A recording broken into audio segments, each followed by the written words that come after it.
आप सभी को नमस्कार दोस्तों। आज के इस वीडियो में हम अध्ययन करने वाले हैं वीएमओ कोटा की बीए सेमेस्टर पाँच पाँच की हिंदी साहित्य की बुक, और जिस बुक का कोड है HD05, और इस बुक का नाम है आधुनिक काव्य।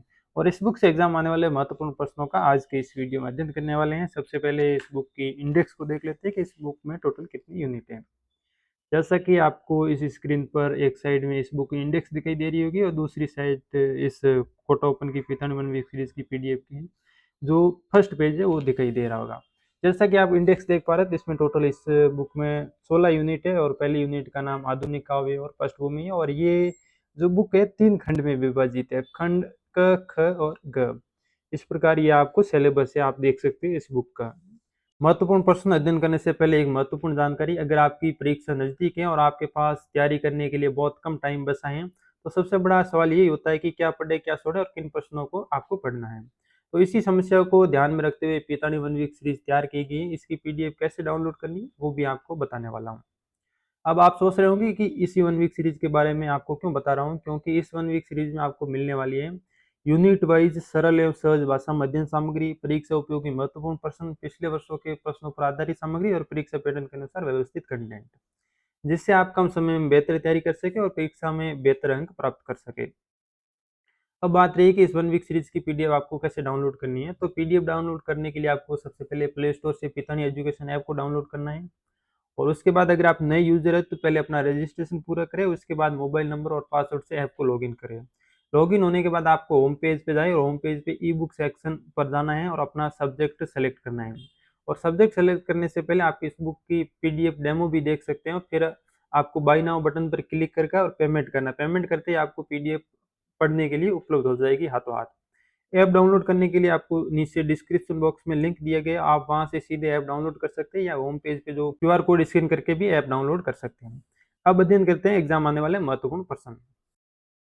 पहला प्रश्न है, मैथिली शरण गुप्त द्वारा रचित 2 खंड काव्यों के नाम लिखिए। तो दोस्तों, मैथिली शरण गुप्त द्वारा 2 रचित खंड काव्य हैं, यशोधरा और पंचवटी।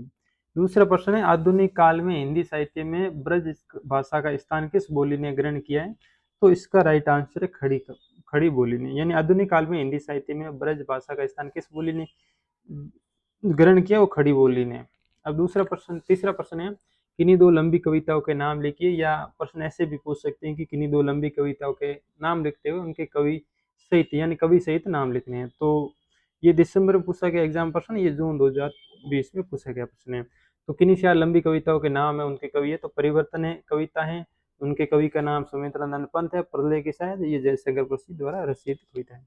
अब नेक्स्ट प्रश्न है, अज्ञे की प्रसिद्ध लंबी कविता का नाम लिखिए। तो अज्ञे की प्रसिद्ध लंबी कविता का नाम है असाध्य वीणा, और ये उनके काव्य संग्रह आंगन के पारद्वार में संकलित है। नेक्स्ट प्रश्न है, परिवर्तन कविता के रचनाकार का नाम लिखिए। तो परिवर्तन कविता के रचनाकार हैं वो है सुमित्रानंद पंत। यह प्रश्न ऐसे भी पूछ सकते हैं कि परिवर्तन कविता के लेखक कौन है। तो इसका भी वही आंसर है सुमित्रानंद पंत, और ये उनकी प्रसिद्ध लंबी कविता है। नेक्स्ट प्रश्न है, धूमिल का संपूर्ण नाम क्या है। तो धूमिल का संपूर्ण नाम है सुदामा पांडे धूमिल। नेक्स्ट प्रश्न है, सरोज समृति कविता में सरोज क्या है। या प्रश्न ऐसे भी पूछ सकते हैं कि सरोज समृति कविता किस समृति में लिखी गई कविता है, या सरोज समृति कविता में सरोज कौन है। तो ये एग्जाम में बार बार घुमा के पूछा गया प्रश्न है, तो आपको याद रखना है कि सरोज समृति में कविता में सरोज कवि सूर्यपाती निराला की एकमात्र पुत्री, यानी सरोज समृति कविता में सरोज है कवि सूर्यपाती निराला की एकमात्र पुत्री है। ये कविता निराला ने अपनी पुत्री सरोज के असामयिक निधन के बाद उसकी समृति में लिखी गई, इसलिए हिंदी साहित्य के प्रसिद्ध शोक गीत भी माना जाता है। अब नेक्स्ट प्रश्न है, वेदनाई काव्य है, निराला की किस कृत्य के आधार पर उक्त कथन की सार्थकता का प्रमाणित कीजिए। तो निराला की सरोज समृति में पुत्री सरोज की मृत्यु से उत्पन्न गहन पीड़ा और करुणा व्यक्त हुई है, इसलिए सिद्ध होता है कि वेदना ही काव्य है। नेक्स्ट प्रश्न है, ब्रह्मरक्षस मुक्तिबोध के किस काव्य संग्रह में संकलित है। तो ब्रह्मरक्षस है कविता मुक्तिबोध के प्रथम काव्य संग्रह सांद का मुंह टेढ़ा है संकलित है। नेक्स्ट प्रश्न है, हालावाद का प्रवर्तक किसे माना जाता है। दोस्तों, हिंदी साहित्य में हालावाद का प्रवर्तक डॉक्टर हरिवंश राय बच्चन को माना जाता है। नेक्स्ट प्रश्न है, कुआनो नदी कविता के रचयिता कौन है। तो कुआनो नदी कविता के रचयिता या रचनाकार है सर्वेश्वर दयाल सक्सेना है। अब नेक्स्ट प्रश्न है, कुआनो नदी सर्वेश्वर दयाल सक्सेना के किस काव्य संग्रह से संकलित है। तो इसका आंसर है कुआनो नदी काव्य संग्रह से संकलित। ये उनकी प्रतिनिधि और प्रसिद्ध लंबी कविता भी है। नेक्स्ट प्रश्न है प्रभात पर्व के रचनाकार का नाम लिखिए। तो प्रभात पर्व के रचनाकार नरेश मेहता, ये उनके प्रसिद्ध खंड काव्य प्रबंध काव्य हैं। ये थे इस बुक से एग्जाम आने वाले छोटे वाले प्रश्न। अब बात करते हैं एग्जाम में आने वाले बड़े वाले प्रश्न।